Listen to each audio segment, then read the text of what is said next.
por ele, o crescimento da economia medido pelo PIB. As diferentes previsões para o fim de 2022 giram em torno de 1% ao ano. Eu perguntei para o economista Fábio Terra como ele traduziria essa previsão em bom português. Ele me diz que significa andar de lado, igual um caranguejo. Professor, a gente vai viver uma crise por quantos anos? Essa recessão, essa desaceleração, esses dados que vão sendo revistos para baixo, ela vai durar quanto tempo?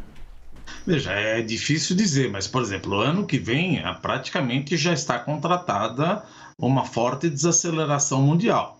É que a quantidade de dinheiro em circulação, tanto a que foi colocada pelos bancos centrais, que levaram a taxa de juros na Europa, no Japão, a chegar a ser negativa, nos Estados Unidos muito perto de zero, e até a Selic brasileira. Olá, assustador, né? Isso até te faz se sentir meio burro. Não é de admirar que mesmo com as falhas econômicas por todo o mundo, a desigualdade, o aumento de pobreza, colapso de dívida, falência de bancos, aumento de desemprego, muito poucos hoje parecem capazes de entender, muito menos discutir a economia moderna.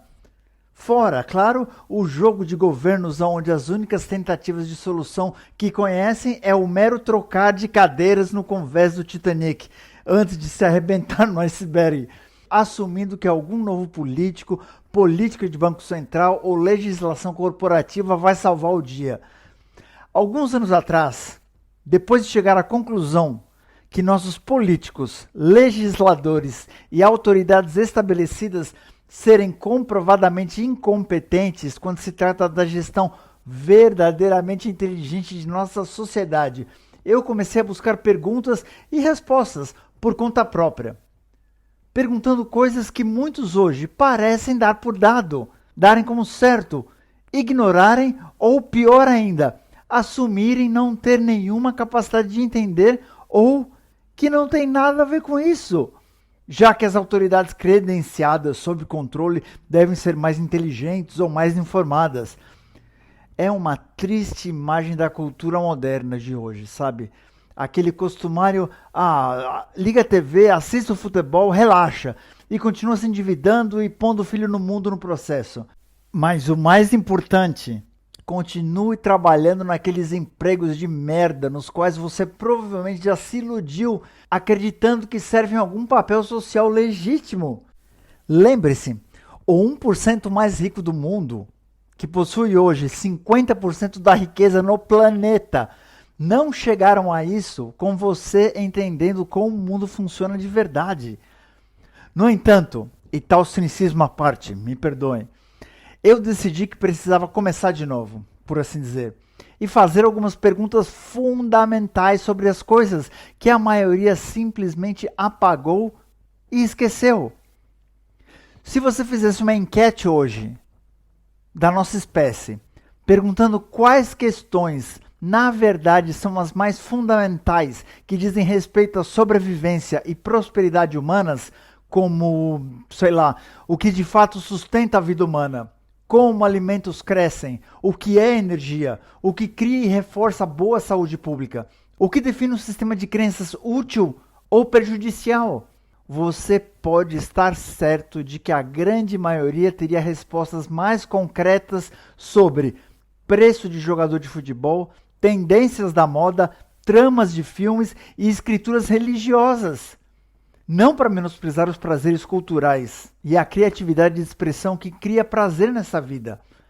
Mas nós temos uma distorção de prioridade que provou ser incrivelmente prejudicial ao futuro de nossa sustentabilidade nesse planeta, onde a maioria das pessoas enfrentam claros problemas que se acumulam e elas não apenas não entendem qual a raiz disso, elas nem sabem que perguntas fazer.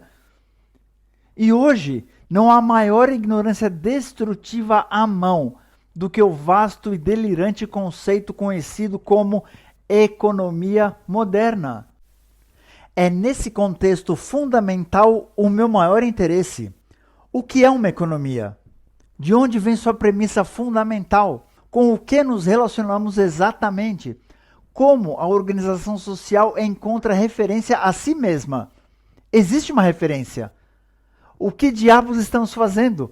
por que a discussão desse assunto parece ser tão elitista em seu vocabulário e orientação? Será que é mesmo tão complicado assim? Bom, eu me cansei de ser chamado de ignorante no assunto pelos autoproclamados especialistas que desafiei e decidi me encarregar de ler todo o currículo de microeconomia da Universidade de Harvard, desde a graduação até o nível de doutorado, junto a todas as suas influências comuns, F. A. Hayek, John Maynard Keynes, Ludwig von Mises, e digo uma coisa, fiquei muito feliz porque eu tinha alguns julgamentos bem ruins que precisavam de correção, não tanto em relação às minhas opiniões sobre economia, mas que a vida é curta e eu desperdicei uma enorme, imperdoável quantidade de tempo lendo esse jargão desatualizado e excessivamente intelectualizado. A economia moderna não é uma verdadeira economia de forma alguma. É uma mera filosofia ideológica construída sobre uma série de pressupostos que receberam a ilusão de permanência. Não há absolutamente nenhuma relação com a integridade científica de nosso conhecimento do ambiente construído nesse modelo. O sistema de mercado monetário, de crença religiosa, está no cerne da grande maioria dos desequilíbrios ecológicos e sociais que vemos no mundo hoje. Infelizmente, está tão diante da normalidade que muitos de nós passam por cima sem notar. A maioria de nós passa por cima sem notar. Nós vemos que a noção e prática são de fato um problema na sociedade e, para mim, está no cerne de uma cultura em declínio.